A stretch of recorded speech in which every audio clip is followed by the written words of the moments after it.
Back side of the blouse piece ఇది.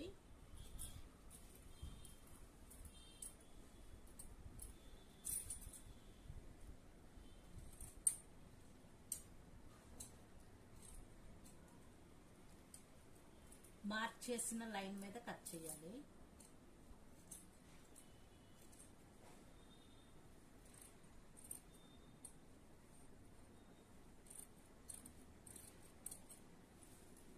ఈ విధంగా బ్లౌజ్ పీస్ కట్ చేసుకోవాలి. ఇది back side of the blouse piece.